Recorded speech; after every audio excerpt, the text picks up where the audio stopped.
Hi friends, welcome back to JNTU updates.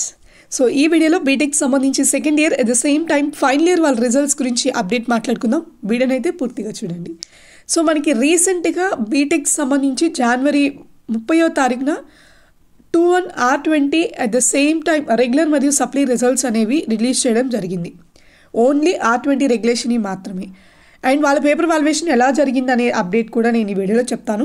So paper valuation ఎలా జరిగింది, ఏంటి overall అనేది.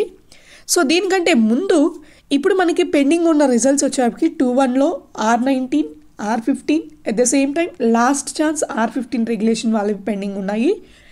2-2కి వచ్చేటప్పటికి R20, R19, R15 last chance ఇవి పెండింగ్ ఉన్నాయి. సెకండ్ ఇయర్లో మనకి రావాల్సింది అంటే ఓవరాల్గా చెప్పాలంటే సప్లిమెంటరీ రిజల్ట్స్ అన్నీ పెండింగ్ ఉన్నాయి ఎక్సెప్ట్ R20 రెగ్యులేషన్ సప్లీ తప్ప 2-1 ఒకటే రిలీజ్ అయింది అక్కడ. సో ఇక్కడికి వచ్చేటప్పటికి ఈ సప్లీ రిజల్ట్స్ అనేవి పేపర్ వాల్యుయేషన్ ఇంకా కాలేదా అంటే పేపర్ వాల్యుయేషన్ అయిపోయింది. ఎనీ టైం మనకి రిజల్ట్స్ అనేవి రిలీజ్ చేయొచ్చు.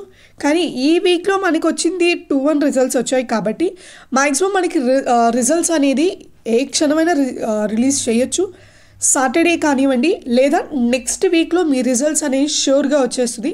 నెక్స్ట్ వీక్లో కూడా మనకి స్టార్టింగ్ మండే కానీ రిజల్ట్స్ రావచ్చు, లేదు అంటే సాటర్డే ఫ్రైడేలో మనకి రిజల్ట్స్ అనేవి రిలీజ్ చేయొచ్చు.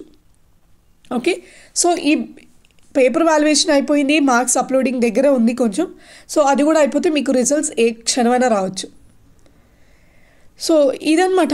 అండ్ నెక్స్ట్ వచ్చేటప్పటికి అండ్ ఇక్కడ ఏంటంటే పేపర్ వాల్యుయేషన్ 2-1 R20 రెగ్యులేషన్ ఎలా జరిగింది అంటే మన ఫాలోవర్స్ కానివ్వండి, మన సబ్స్క్రైబర్స్ వేసిన పోల్ బేస్ చేసుకుని కానీ మనం చూసుకుంటే యావరేజ్గా పేపర్ వాల్యుయేషన్ అనేది జరిగింది. అంటే మరీ అంత ఈజీగా ఏం చేయలేదు, మరీ అంత డిఫికల్ట్గా అయితే చేయలేదు. యావరేజ్ ఓవరాల్ పేపర్ వాల్యుయేషన్ అనేది. అండ్ ఇక్కడ వచ్చేటప్పటికి మనం సప్లీలో గమనించాల్సింది ఏంటంటే ఇక్కడ లాస్ట్ ఛాన్స్ R15 రెగ్యులేషన్ వాళ్ళు ఉన్నారు. సో వాళ్ళ వరకు అయితే ఏమంత డెప్త్గా అయితే చేయడు పేపర్ వాల్యుయేషన్. సో మీరు కానీ అటెంప్ట్ చేసి బాగా అంటే యావరేజ్గా మీరు ఎగ్జామ్ పేపర్లో ఆ ఎగ్జామ్ ఆన్సర్ స్క్రిప్ట్స్ రాసి కానీ ఉండుంటే మాత్రం మీకు మ్యాక్సిమం పాస్ అవుతారు. లాస్ట్ ఛాన్స్ వాళ్ళకి మాత్రమే షూర్ ఇవ్వగలము. సో మిగతా వాళ్ళకి యావరేజ్గా పేపర్ వాల్యుయేషన్ ఉంది అని చెప్పి మాత్రం మనం అనుకోవచ్చు. మీకు క్వశ్చన్ పేపర్ ఏ విధంగా వచ్చిందో దానికి ఆపోజిట్గా పేపర్ వాల్యుయేషన్ జరుగుతుంది.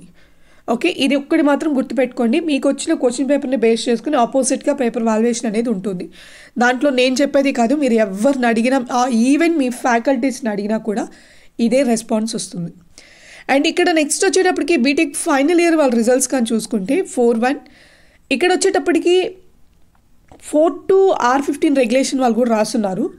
R19కి నోటిఫికేషన్ రాలేదు కదా. సో నెక్స్ట్ వచ్చేటప్పటికి ఇక్కడ 4-1 రిజల్ట్స్ గురించి కానీ మనం మాట్లాడుకుంటే ఒకవేళ నెక్స్ట్ వీక్లో మనకి సెకండ్ ఇయర్ రిజల్ట్స్ వచ్చేసి క్లోజ్ అయిపోతుంది. సెకండ్ ఇయర్ రిజల్ట్స్ మొత్తము అండ్ మొత్తం ఒకేసారి వస్తాయండి సెకండ్ ఇయర్ సప్లిమెంటరీ ఇవన్నీ. అండ్ ఫైనల్ ఇయర్ రిజల్ట్స్ కాడికి వచ్చేస్తే 4-1 రెగ్యులర్ రిజల్ట్స్ అనేది మళ్ళీ ఫస్ట్ వస్తుంది. Regular at the same time supply వస్తుంది. ఈ మిగతా సప్లిమెంటరీ R19, R15 ఇవి వచ్చేటప్పటికి మళ్ళీ సపరేట్గా వస్తాయి.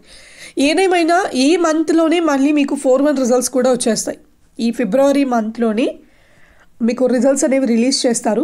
పేపర్ వాల్యుయేషన్ ఆల్మోస్ట్ 75% మొత్తం కంప్లీట్ అయిపోయింది 4-1 కూడా. ఇంకా మనకు 25% అవి కొద్దిగా ఉన్నాయి. అవి అయిపోయిన తర్వాత మార్క్స్ అప్లోడింగ్ చేయడం, మార్క్స్ అప్లోడ్ అయిపోగానే రిజల్ట్స్ అనేవి 1 వీక్ గ్యాప్లో రిజల్ట్స్ అనేవి రిలీజ్ చేస్తారు. అప్లోడింగ్ అయిపోయిన తర్వాత 1 వీక్ గ్యాప్లోనే మీకు రిజల్ట్స్ అనేది 1 వీక్ లోపలనే చెప్పచ్చు, 1 వీక్ గ్యాప్లోన ఈ రిజల్ట్స్ అనేవి రిలీజ్ చేస్తారు. సో ఏదేమైనా ఫైనల్ ఇయర్ రిజల్ట్స్ కూడా మనకి ఈ మంత్ ఎండింగ్ లోపలే వచ్చేస్తాయి. ఒకవేళ మనకి ఈ మంత్లోనే రెగ్యులర్ రిజల్ట్స్ కానీ థర్డ్ వీక్లో అలా రిలీజ్ చేస్తే ఎండింగ్లో సప్లిమెంటరీ రిజల్ట్స్ కూడా ఎక్స్పెక్ట్ చేయొచ్చు మనం. సో ఇదనమాట బీటెక్ సెకండ్ ఇయర్కి సంబంధించి at the same time final ఇయర్కి సంబంధించిన అప్డేట్. సో ఈ వీడియో కంటెంట్ కానీ మీకు నచ్చినట్టయితే లైక్ చేసి షేర్ చేయండి మీ ఫ్రెండ్స్కి కూడా. అండ్ మీకు ఇంకేమైనా డౌట్స్ ఉంటే కామెంట్ సెక్షన్లోకి వచ్చి కామెంట్ చేయండి. Thank you so much for watching JNTU updates. Keep supporting for JNTU updates.